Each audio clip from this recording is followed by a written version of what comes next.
আমরাও দেখতে চাই কোথায় কোন দলের কোন চাঁদাবাজ আছে। হয় স্বরাষ্ট্র উপদেষ্টা শক্তিশালী হন, আর না হলে আপনি পদত্যাগ করুন। যেগুলো রেকর্ড আছে সেগুলো নিয়ে আমরা কথা বলছি। আমরা গত জুলাই আন্দোলন থেকে শুরু করে আজ 1 বছর অতিক্রম করেছি। ফ্যাসিবাদের বিরুদ্ধে এক দীর্ঘ লড়াইয়ের পর আমরা বিজয় অর্জন করেছিলাম। সেই বিজয়ের মধ্যখানে বিজয় অর্জনের আগ মুহূর্তে আমাদের উদ্দেশ্য ছিল রাষ্ট্র সংস্কার, কিন্তু আমরা সেই সংস্কারের কতদূর পেলাম? ডক্টর মোহাম্মদ ইউনূস, যিনি নোবেল বিজয়ী একজন ব্যক্তিত্ব, যিনি বিশ্ববরেণ্য, তাকে আমরা দায়িত্ব দিয়েছিলাম গোটা বাংলাদেশকে সাথে নিয়ে গোটা বাংলাদেশের ঐক্য রক্ষা করে তিনি বাংলাদেশকে একটি নতুন বাংলাদেশ উপহার দিবেন, তিনি বাংলাদেশের নাগরিকদেরকে একটি নিরাপদ বাংলাদেশ উপহার দিবেন। কিন্তু সেই জায়গা থেকে আমরা একেবারে মনক্ষুণ্ণ হচ্ছি। অপারেশন ডেভিল হান্ট চালু করা হয়েছিল, বাংলাদেশ থেকে কয়টি ডেভিল গ্রেফতার হয়েছে? আমরা জবাব চাই। এখন পর্যন্ত বাংলাদেশ থেকে আওয়ামী লীগের মন্ত্রী এমপিরাই তো ঠিক মতো গ্রেফতার হয় নাই। লজ্জা, লজ্জা। আমরা এই লজ্জা মাথা নত হয়ে যায় আমাদের।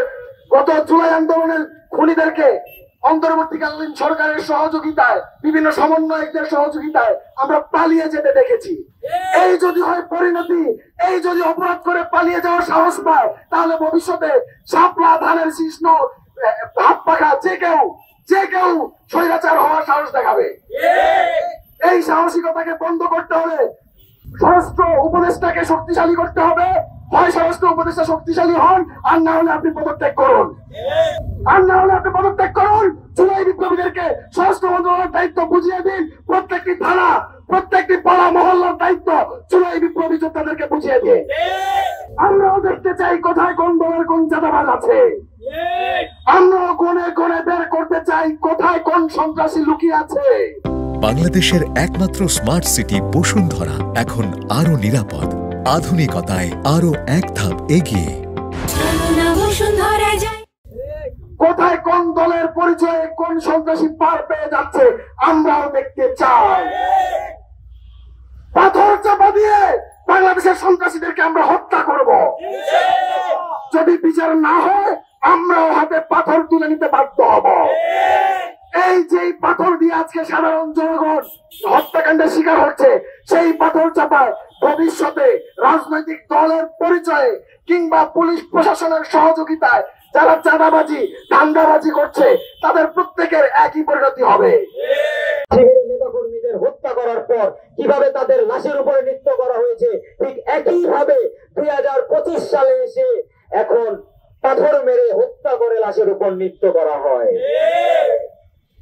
দুই দল একই মুদ্রার পিঠ ও পিঠ, নাম আর প্রতীকের পরিবর্তন মাত্র।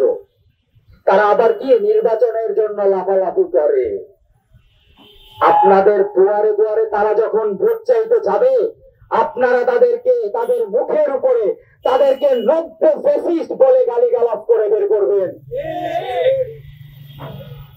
বাংলাদেশের এই জুলাই অভ্যুত্থানের পর এই ঘটনা সত্যি মেনে নেওয়ার মতো না। যেগুলো রেকর্ড আছে সেগুলো নিয়ে আমরা কথা বলছি। অনেক জায়গায় অনেক কিছু রেকর্ড নাই, অনেকেই জানি না আমরা কোথায় কোথায় হত্যা হচ্ছে। অনেকের বিরুদ্ধে রেকর্ড থাকার পরে তাদের বিরুদ্ধে কোনো ধরনের কোনো ব্যবস্থা এই সরকার, অন্তর্বর্তীকালীন সরকার, এই মুহূর্তে তারা কোনো ধরনের কোনো অভিযোগ এখন পর্যন্ত তারা কোনো কাজ করতে পারেনি। কোন সন্ত্রাসীদের কি এখন পর্যন্ত আইনের আওতায় নিয়ে আসেনি। আমরা তাদের থেকে এটার জবাব চাই।